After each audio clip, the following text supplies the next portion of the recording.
different things.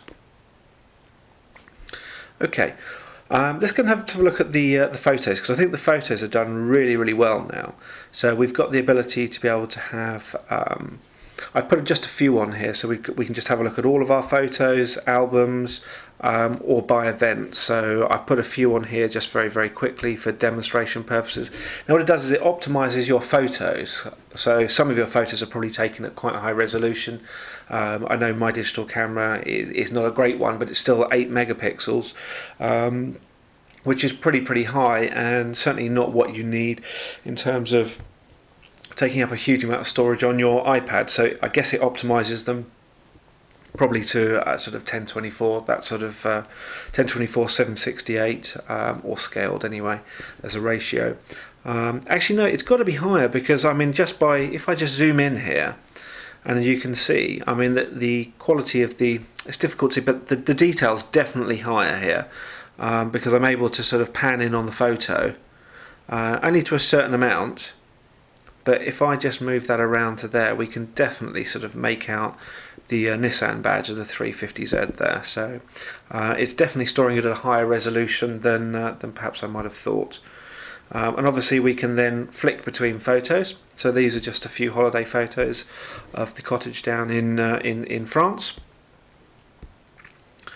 We can go back out of there and go back to the events. I've got some more. Again, we can sort of see some of the photos that I've taken whilst on holiday. That's a nice view of Ez. A beautiful place worth going to if you get an opportunity. And finally, some of the house, which we saw on the street view. As you can see, look, we get some pretty heavy snow here in the UK if you're outside of, well, for about 3 days. So I went out, I moved the day it snowed, which was an absolute nightmare, trying to move all of our furniture and our bits and bobs. But there you go. So we got in, and so there's the snow in the UK. So that's the iPhoto. Yeah. So one thing I want to show you actually is if I just close this off. Okay, what you can see here is we've got the screen to unlock, or what we can do is we can actually say go into a slideshow, and what this is going to do is it basically turns it into a picture frame.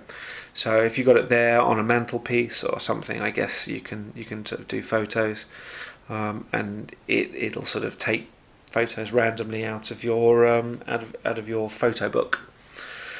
So yeah, I thought it was kind of a neat but obvious thing to be able to incorporate into.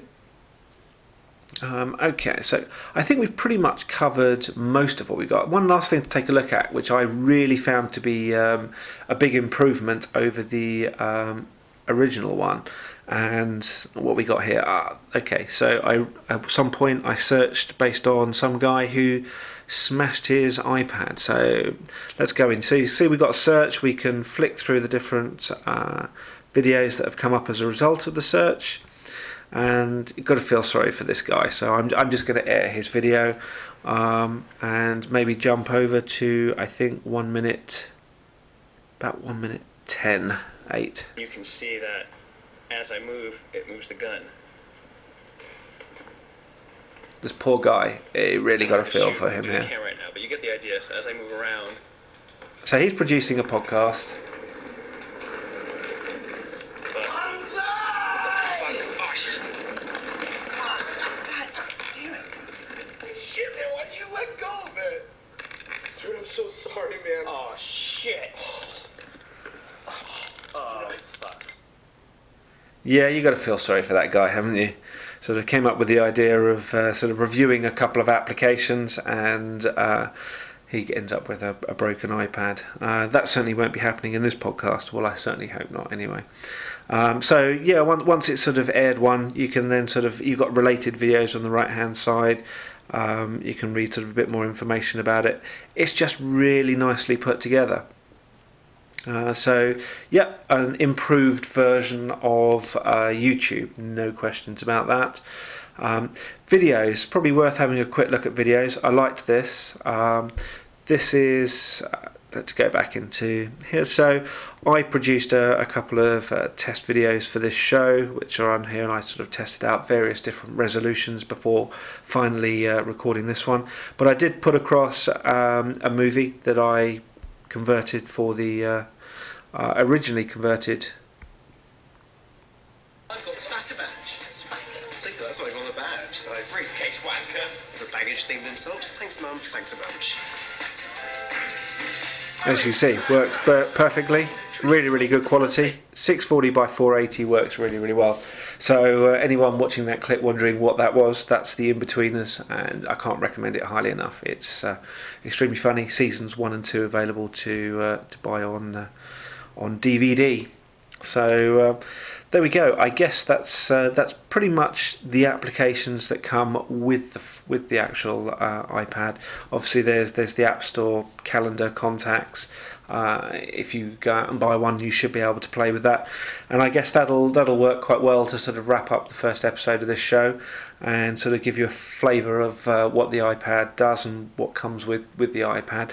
Obviously, going forward, I'm hoping to sort of sharpen this up a little bit. Some of you may sort of through the IT Idiots network sort of vaguely remember me from doing the IT Idiots show and also the Mac show. So I'm hoping to be able to get Nicky to come on board because he bought one and to get involved, and we might be able to produce a few episodes where we both sort of banter. But my idea is to sort of bring you up-to-date apps and information about the iPad episode to episode. So anyway, I think that's a pretty good point to end the first show, and hopefully you enjoyed it, and see you next time. Okay, bye.